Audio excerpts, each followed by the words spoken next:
came on my official visit here, and before, like the day before my official visit, University of Pittsburgh offered me and wanted me to come on official visit the next week. And so I was contemplating on the drive up, like, do I want to do this or what have you? And so I came to Elon, and I fell in love. I knew that I was a good student, and I wanted to be challenged academically. I knew that they were playing in the SoCon at the time, which was like the best, one of the best conferences in FCS. And so I was like, you know what? And I had an opportunity to start right away. And so I was like, I can't turn down this opportunity. And it lived up to all my expectations when I got here on campus. And I really call this place home now.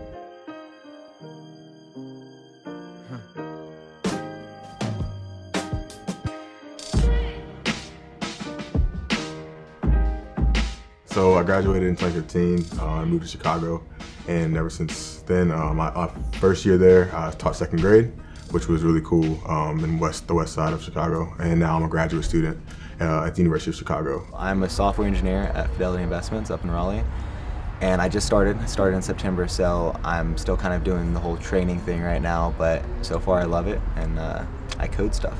I work with Union Marketing. I'm a production designer, and so I design like web pages, advertising materials for like Audi, Lincoln, usually luxury car brands. On top of that, I did sign a deal, but for the CFL, and I still have tryouts. I still got to go up there for a little bit. That's what I'm doing right now. So it's with the BC Lions, and I love it so far, honestly. But I would have never gone this far without Elon, like hands down.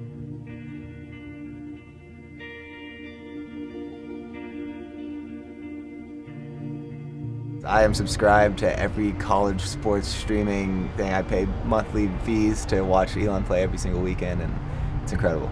Like on Saturday mornings, like my laptop's up, or I'm listening on the radio, or like if there's a Clemson game on and an Elon game on, I'm watching both at the same time. Like no matter what, like I'm constantly tuned in to what's going on with the team. It's been super fun to follow them. I don't think anyone is a bigger fan than all their teammates in general. I love being on social media. I do miss all my teammates. I do miss the locker room and stuff, so I try to be pretty active in like talking with them and speaking and kind of posting and making sure that they know what they're doing. It's pretty awesome and pretty cool.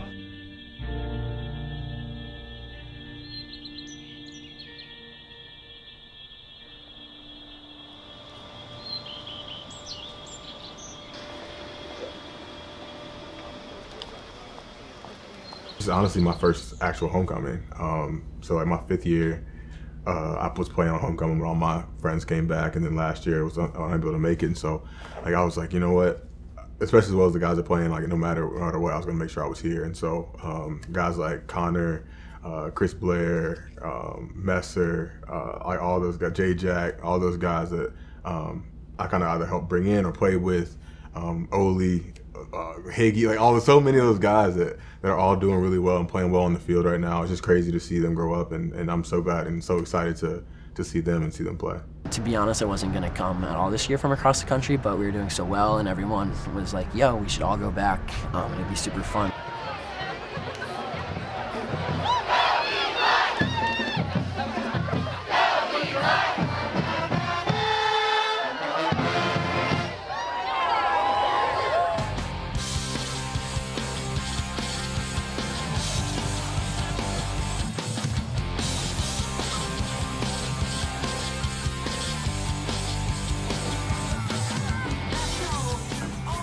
Just between tailgating with friends to the walk to the stadium, it's just a good time, great memories. It's very exciting to see our team winning especially too, so it's a good time. We're known more as an athletic school now, whereas in years past we haven't always had that reputation.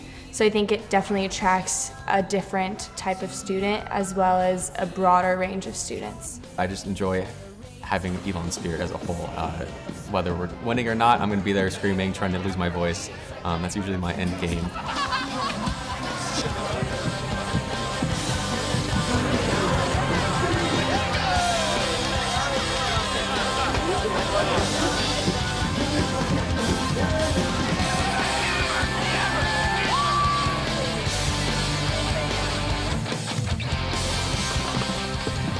I think it's one thing to have a winning team, but it's another thing to have your school behind you when you're winning. Coming into college, I knew sports and athletics was something I really wanted to be a part of, and not gonna lie, it was kind of hard for the first couple of years, not really being that good. but now students are excited, the stands are filled. People stay the whole game now, which didn't used to happen, so it's just really exciting to see people passionate about the team and sticking with them the whole day, not just at the tailgate.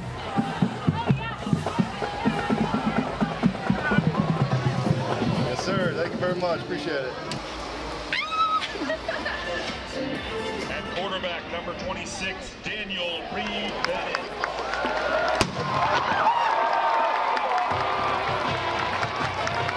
It's game time! It's game time! Do your job, fly down, fast, play with physicality, and play relentless. You got more heart. Punish the ball carrier when you get there. Let's go, fellas.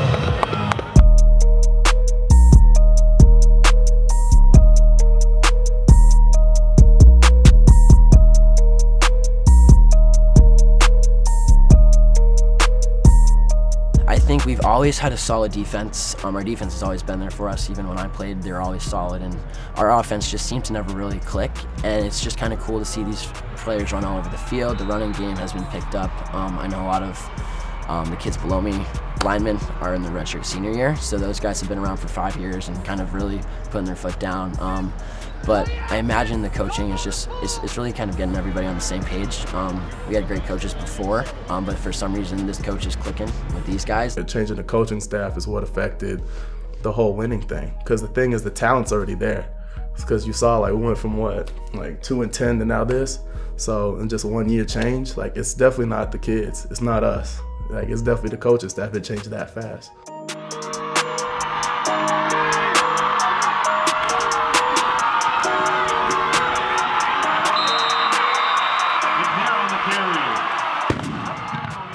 We got a 17-point lead going into the fourth, and they score. Obviously, I mean, that's one of our objectives, to win the fourth quarter. So obviously we're a little bit upset, but we know as a defense, like, we're all right. We're resilient. We're a resilient group. We can figure this out. Get things corrected over on the sideline. There was no point in time that I felt like we were going to lose the game, but we knew someone was going to have to step up, to stop their momentum. On the Tigers, the snap, Stover, straight drop, looking at for Callahan, and it's intercepted. Chris Blair makes the play.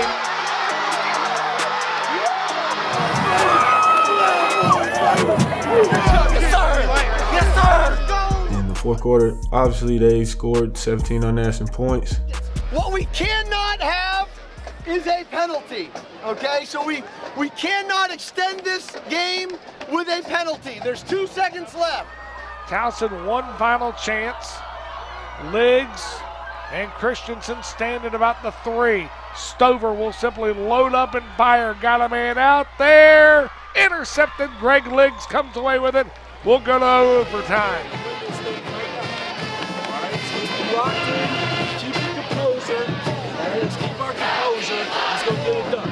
We got to step up. That's what it's about. It's about us stepping up, doing your job. No more than your job. Doing your job. All right, let's go get it done. Let's go. Hey, playmakers on 3. Come on. 1, 2, 3. Playmakers.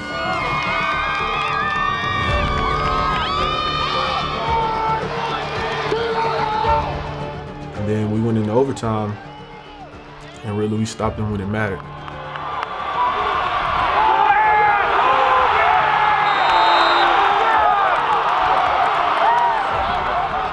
The field goal block, it was kind of chaotic in there. It was a block right, I believe. So it was set up for Tristan and Nick Grove to, get their push. We got a good push on the left guard. It just opened up for it. That was just a great play and all. It was just pure effort on a defense standpoint. Once our offense started clicking again, that's when the momentum started changing. Coach Former, our offensive coordinator, he did a great job calling the right plays and overtimes, and we got a big call and at the end zone with Cole and the pass interference, which gave us like a good 15 yards, get us a good field goal range for Owen to kick a field goal and win the game for us.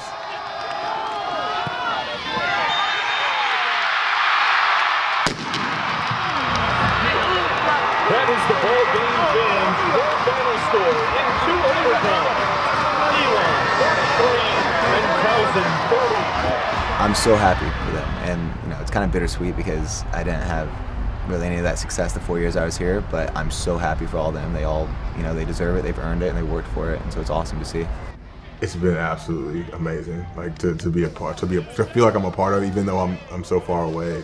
And I speak for a lot of my teammates, I think, that it's been a pleasure to watch them really have success, and I think they don't know how much joy they bring to other people as much as they bring to themselves, so it's a very awesome experience to kind of take in.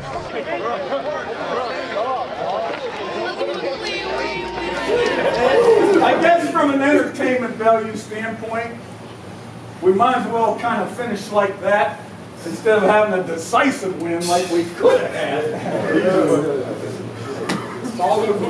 But to withstand all the things that happened at the end of that game really just says a lot about our team.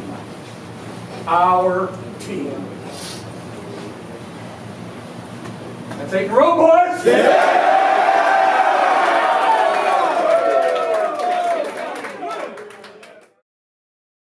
To see the success they're having and to be able to sustain the success, we had little tastes of success. We beat William & Mary when they were number 8 in the country, but we weren't able to sustain it, and they are, which is just incredible. I was like, if I could get 4 more years of eligibility, like I would take that in a heartbeat, because I know that what was formed before I left was really special, and I would be lying to you if I believed that it would happen this quickly. But I knew that something special was going to happen not before long, and so I'll just let them know how proud I am of them.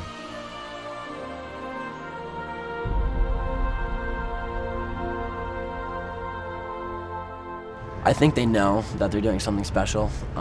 They're not naive to that. I think what they might not know, especially young guys, there's a lot of young guys playing, and I think there's a lot of people the young people have never met before that went through the program and obviously didn't have as much success as they're having now, but the smiles and kind of the excitement and the adrenaline that they're bringing previous teammates, previous donors, everything like that, is that you're doing something really awesome. You're doing something pretty amazing. They're on top. I mean, why stop now, Like, always the talk was last year when I graduated was why not us, and now literally why not you? You're on top of the world right now. Everybody's got an eye on you. Like, the world is yours. What are you gonna do with it?